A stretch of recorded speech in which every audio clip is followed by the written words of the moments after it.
Assalamualaikum warahmatullahi wabarakatuh.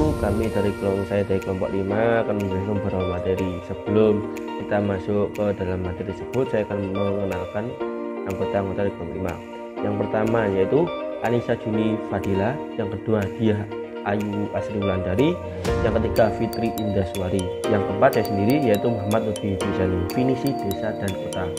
Desa sendiri yaitu kesatuan masyarakat hukum yang memiliki kewenangan dan mengatur dan mengurus kepentingan masyarakat yang berdasarkan asal usul dan adat istiadat setempat.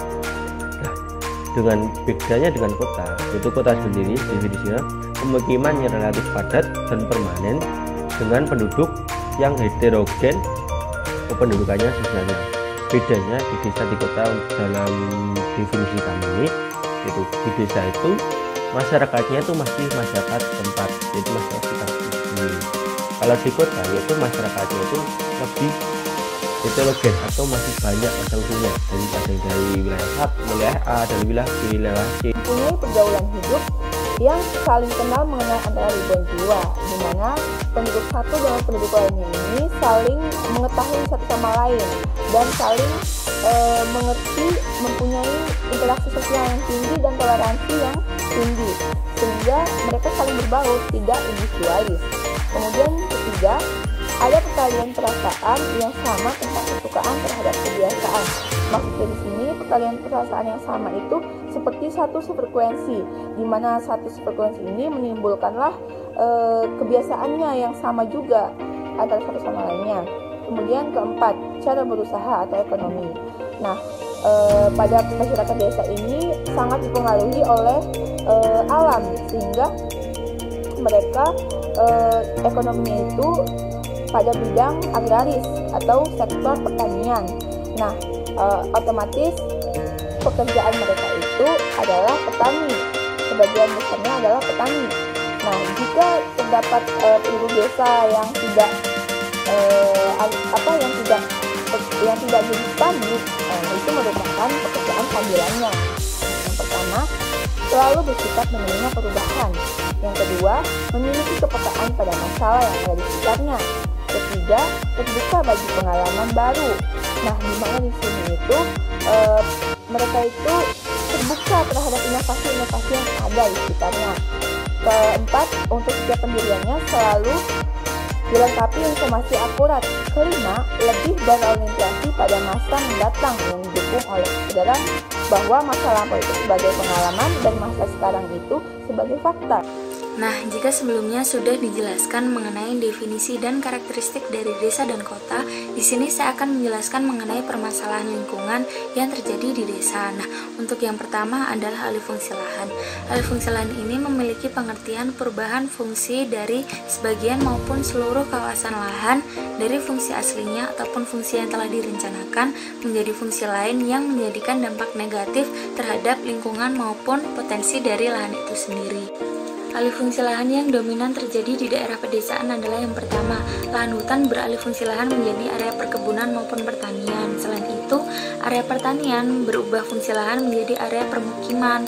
Lalu juga area pertanian ini bisa berubah fungsi menjadi area perindustrian. Nah, hal ini itu dilatar belakangi oleh pemikiran masyarakat saat ini berpikir bahwa mempertahankan kawasan pertanian itu sudah tidak lagi menguntungkan bagi mereka. Karena apa? Saat ini pemerintah tidak bisa menjamin kestabilan harga komoditas pertanian.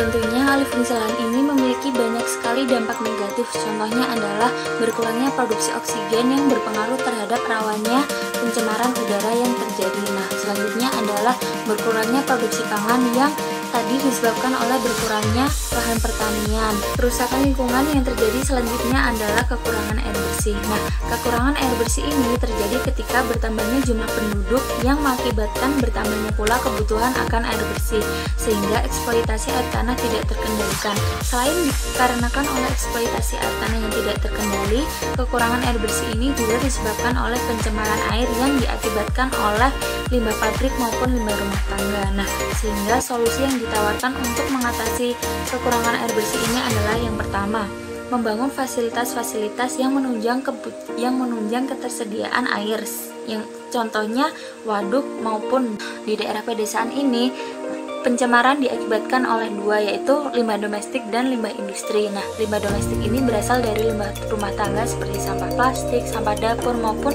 sampah hasil dari pemenuhan hidup masyarakat. Nah, untuk limbah industri ini berasal dari kegiatan perindustrian. Di sini permasalahan kota yang akan kami bahas yaitu ada 3. Yang pertama polusi udara, yang kedua pemukiman kumuh, dan yang ketiga berkurangnya ruang terbuka hijau atau RTH.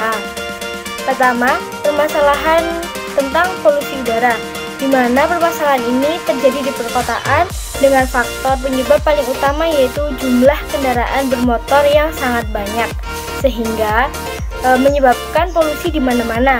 Apabila semakin bertambah jumlah penduduk, maka otomatis jumlah kendaraan bermotor akan bertambah pula. Hal ini dikarenakan kendaraan bermotor pada saat ini sudah dijadikan sebagai alat penunjang aktivitas manusia dalam kehidupan sehari-hari.